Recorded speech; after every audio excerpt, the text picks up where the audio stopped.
دیکھیں گے نا جیسے 12ویں شریف کا مہینہ آتا ہے بس یہ سمجھیے اعتراض کا ہیضہ آ جاتا ہے وہابیوں کو، سمجھ گئے نا؟ اعتراض کا ہیضہ، اس قدر اعتراض۔ امام احمد رضا خان، خیر رضا خانیوں، امام احمد رضا خان نے تو فتاوی رضویہ میں لکھا ہے کہ سرکار تو 8 تاریخ کو پیدا ہوئے، تم 12 کو میلاد کیوں مناتے ہو، سرکار کا جشن کیوں مناتے ہو؟ اگر کوئی بدعقیدہ یہ کہتا نظر آئے تو کہنا چل 8 کو مان رہے ہیں، 8 کو پیدا ہوئے ہیں نا تو 8ویں کو منا کے دکھا دے۔ اور سنو تحقیق کی بات کیا ہے، اعلیٰ حضرت نے فرمایا ایک روایت یہ ہے کہ سرکار 2 ربیع الاول کو پیدا ہوئے، ایک روایت یہ ہے کہ 8 کو پیدا ہوئے، ایک روایت یہ ہے کہ 12 کو پیدا ہوئے، ایک روایت یہ ہے کہ 17 کو پیدا ہوئے، ایک روایت یہ ہے کہ 18 کو پیدا ہوئے، ایک روایت یہ ہے کہ 22 کو پیدا ہوئے، ایک روایت یہ ہے کہ 7 کو پیدا ہوئے۔ مگر اعلیٰ حضرت فرماتے حضرت امام زرقانی کے حوالے سے والمشہور انہ ولد لیلۃ انہ ولد یوم الاثنین لاثنتی عشرۃ فی ربیع الاول۔ آقا کریم علیہ السلام کے چہتے سرکار علیہ السلام کے سچے عاشق امام زرقانی فرماتے مشہور یہی ہے اور یہی مقبول بھی ہے، یہی لوگوں کے یہاں معمول بھی ہے، وہ قول الجمہور، اور اکثر کا یہی ماننا ہے کہ سرکار پیر کے دن 12 ربیع الاول شریف کو تشریف لائے۔ ہم نے کہا ڈنڈی مار رہا ہے رے، یا ایھا الذین آمنوا لا تقربوا الصلاۃ، یا ایھا الذین آمنوا لا تقربوا الصلاۃ، ایمان والو نماز کے قریب مت آئیو۔ ارے ایمان والا تو گھبرا گیا یار، ہمیں تو مفتی صاحب نے یہ بتایا تھا کہ نماز فرض ہے، یہ کہہ رہا نماز کے قریب مت، قرآن کی آیت ہے۔ ہم نے کہا ڈنڈی مار رہا ہے، وانتم سکارا کیوں نہیں پڑھ رہا ہے؟ جب نشے کی حالت میں تو نماز کے قریب مت آؤ۔ ابے اعلیٰ حضرت کا 8 والا ذکر کر دیا تو یہ بھی ذکر کرتا کہ اعلیٰ حضرت نے 2 کا بھی ذکر کیا ہے، اعلیٰ حضرت نے 12 کا بھی ذکر کیا ہے، اعلیٰ حضرت نے 17 کا بھی ذکر کیا ہے، اعلیٰ حضرت نے 18 کا بھی ذکر کیا ہے، اعلیٰ حضرت نے 22 کا بھی ذکر کیا ہے، اور اعلیٰ حضرت امام اہل سنت نے 7 کا بھی ذکر کیا ہے، اور بعد میں جا کر رزلٹ بھی تو نکالا ہے۔ ابے جھوٹے، یاد رکھنا جب تک اعلیٰ حضرت کے دیوانے موجود ہیں تیری بدعقیدگی اور تیرے ڈنڈا ماری سے پردہ ہٹا کے بتاتے رہیں گے دیکھو ان کا مکروہ چہرہ یہی ہے۔ اچھا مان لیا ہم نے، 12ویں شریف کی بات آ گئی تو ایک اور کہتے ہیں عیدیں تو صرف 2 ہی ہیں۔ ارے بولتے ہیں کہ نہیں بولتے یار؟ جلدی جلدی بولو، ان اعتراضوں کے جوابات جلدی ملتے نہیں ہیں، چھوٹی چھوٹی باتیں ہوتی ہیں عام ایک دم۔ یار بات تو سٹیک کر رہا ہے بھائی، میں نے کہا خاک سٹیک کر رہا ہے، جھوٹ بول رہا ہے کمبخت۔ کیا کہتا ہے؟ عیدیں کتنی ہیں؟ ارے کتنے بولتا ہے؟ لگ رہا ہے اس کو ہم دو ہمارے 2 کا نعرہ بہت پکا یاد ہے۔ بولے اتنی کتنی ہے؟ بولے 2۔ ہم نے کہا ہم اگر 4 ثابت کر دیں تو؟ اور پنجتن پاک نہیں بلکہ خلفاء 4 کی نسبت سے۔ بولے کون کون سی کہنے لگا؟ ایک عید الفطر، ایک عید الاضحیٰ ہے۔ ہم نے کہا اللہ تعالیٰ قرآن میں ارشاد فرماتا ہے، حضرت عیسیٰ کے قول کی حکایت کرتا ہے، قال عیسیٰ ابن مریم اللہم ربنا انزل علینا مائدة من السماء تکون عیدا لأولنا وآخرنا وآیة منک۔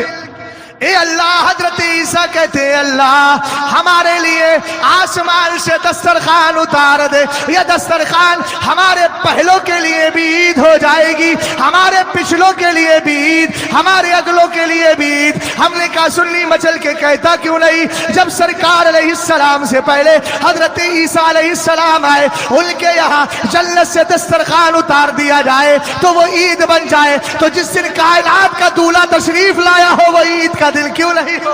کتنی عید ہو گئی؟ سرکار کی حدیث پاک، ان من افضل ایامکم یوم الجمعہ فیہ خلق آدم وفیہ قبض وفیہ نفخت وفیہ ساقط فاکثروا الصلاة علیہ فإن صلاتکم معروضۃ علیہ۔ قالوا یا رسول اللہ کیف تورد صلاتنا علیک وقد علمت؟ فقال رسول اللہ ان اللہ تعالی حرم علی الارض ان تاکل اجساد الانبیاء فنبی اللہ حی یرزق۔ سرکار نے فرمایا تمہارے 7 دنوں میں سب سے بہتر دن جمعے کا دن ہے۔ اب وہابی کیا کہتا ہے؟ کہتا ہے 12ویں شریف والے دن تو سرکار کا انتقال ہوا ہے، وصال ہوا ہے، وفات بولتا ہے وہ، حالانکہ اعلیٰ حضرت نے بھی وفات شریف بولا ہے اسی رسالے کے اندر، اور اعلیٰ حضرت نے بھی کہا ہے کہ ہاں قول مقبول یہی ہے کہ سرکار کا وصال پاک 12 ربیع الاول شریف کو ہوا۔ اب یار سنی کہے گا مولانا تم تو ہمیں اور الجھا کر کے جا رہے ہیں. میں نے کہا نہ یار الجھانا نہیں ہے. اعلیٰ حضرت فرماتے ہیں مکہ شریف کے اعتبار سے 13 ربیع الاول، مدینہ شریف کے اعتبار سے 12 ربیع الاول. ذرا غور فرمائیں. آپ کہیں گے مولانا یہ کیسے؟ میں نے کہا پوچھ لیجئے، رؤیت ہلال کا معاملہ ہوتا ہے نا.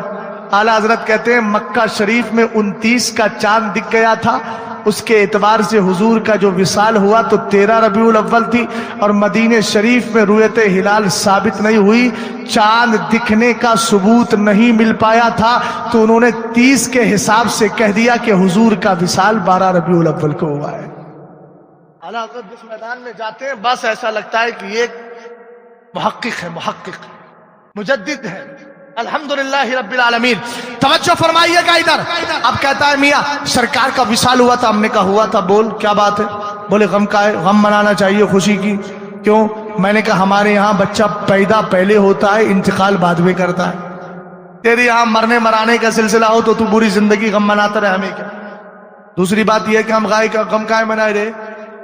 غم وہ منائے جس کا نبی مردہ ہو، میرا نبی تو زندہ ہے. اور یہ میں نہیں کہتا. غوث اعظم رضی اللہ تعالیٰ عنہ میرے سرکار کی بارگاہ میں کیا کہنے لگے؟ فی حالت البودی روحی کنت ارسلها تقبل الارض عنی وہی نائبتی وادی نوبت الاشبائی قد حاضرت فامدد یمینک کی تہدی بها شفتی. کہتے ہیں حضور یہ عبد القادر آیا ہے مدینہ شریف آپ کی بارگاہ میں حاضری دینے. حضور جب تک یہ آپ سے دور تھا بغداد شریف میں رہتا تھا، بغداد میں رہتا تھا، یاد آتی تھی اپنی روح کو وہاں سے بھیج دیتا تھا، روح آتی تھی آپ کی چوکھٹ کو چوم کے چلی جاتی تھی.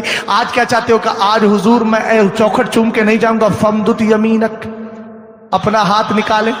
ہم نے کہا ان وہابیوں سے غیر مقلدین سے پوچھنا جو بار بار کہتے ہیں غنیت الطالبین میں رفع یدین ہے. ہم نے کہا رفع یدین میں غنیت الطالبین کی رفع یدین تو تجھے یاد رہی، اور غوث اعظم کا یہ عقیدہ کب رکھے گا؟ توجہ ہے. غوث اعظم کہتے ہیں سرکار اپنا دست پاک نکالیں، میں چومنا چاہتا ہوں. یہ روایت بھی میں کسی غیری کی نہیں، امام احمد رضا خان کی سنا رہا. کتاب کا نام ہے ترد الافائی انہما حاتم ظفار رفائی، اردو میں فضیلت غوث اعظم. اعلیٰ حضرت فرماتے ہیں سرکار کی بارگاہ میں کہنے لگے حضور مجھے آپ کی یاد آتی تھی، نہ چوکھٹ کو چومنے کے لیے روح کو بھیج دیتا تھا. کتنی پرواز ہے عبد القادر جیلانی کی روح پاک کی. کہتے ہیں آقا آج مجھے ہاتھ چوم کر جانا. لفظ ہے فامدد یمینک کی تہدی بها شفتی. حضور ہاتھ نکالیے تاکہ میں. اچھا اب نکلا کہ نہیں نکلا؟ تو اعلیٰ حضرت فرماتے ہیں فخرجت الیہ الید الشریفۃ فقبلها ووضعها علی راسی. فرمایا جب غوث اعظم نے اتنا عرض کیا تو میرے نبی تو زندہ ہے، اور اگر کوئی زندہ مانتا ہے تو زندگی کا ثبوت بھی عطا فرما دیا کرتے ہیں. ملا جامی جاتے ہیں کہتے ہیں اکنو میربم یا رسول اللہ. اے میرے آقا اب ملا جامی جا رہا ہے، ہر سال مدینہ شریف حاضری دینے جاتے. کہتے حضور اب میں جا رہا ہوں. یہ بد عقیدہ دارالعلوم کا سڑا ہوا کہتا ہے سرکار کو اردو اس وقت سے آئی جب سے دارالعلوم سے تعلق ہوا. ہم نے کہا اے بد عقیدہ سن، تو اس وقت سے آیا ہے جب اللہ نے کائنات میں مصطفیٰ کو بھیجنے کا ارادہ کیا تھا، تبھی تو دنیا کے اندر آیا. سرکار کی زبان کی بات کر رہا ہے. دیکھ لے اردو زبان سے ہاتھ زبان فارسی ہے. ملا جامی جا رہے ہیں سرکار کے دربار میں، انگلستان کا آتا ہے، انگریزی زبان میں دعا کرتا ہے، میرا نبی اس کو بھی سمجھتا ہے. پہنچ گیا کرناٹک کا، کرناٹک کا جا کے کنڑ زبان میں دعا کر رہا ہے، سرکار اس کو بھی سمجھ رہے. پہنچ گیا کیرلا کا، ملیالم زبان میں، بنگلہ زبان میں، کشمیری پشتو زبان میں، پنجابی زبان میں، سرکار سب سمجھ رہے. ارے یار جو جانوروں کی بولی سمجھتا اس کو انسانوں کی بولی سمجھ میں نہیں آئے گی. تمہیں میری بات سمجھ میں آئی کہ نہیں آئی؟ سنیں ذرا. میرے نبی علیہ السلام کی بارگاہ میں گئے. ملا جامی کہنے لگے اکنو میربم یا رسول اللہ اب میں جانا چاہتا ہوں. میرے نبی فرماتے قبر سے آواز آتی برو وباز آئی، برو وباز آئی، برو وباز آئی. اے میرے عاشق چلے آؤ لیکن اگلی سال پھر چلے آنا. کتنی پیاری ذات تھی ملا جامی کی، کیا عشق رسول ہے یار. ایسا بھی تو کوئی عاشق ہو جس کو مدینے والے خود بلا رہے ہو. اچھا ایک سال گئے نا، جاتے رہے آتے رہے، جاتے رہے آتے رہے. ایک سال گئے کہنے لگے اکنو میربم یا رسول اللہ حضور اب میں جانا چاہتا ہوں. قبر سے آواز آئی برو وب سلامت مان. جاؤ ملا جامی جاؤ اور اللہ تمہیں سلامت رکھے، تم سلامتی کے ساتھ رہو.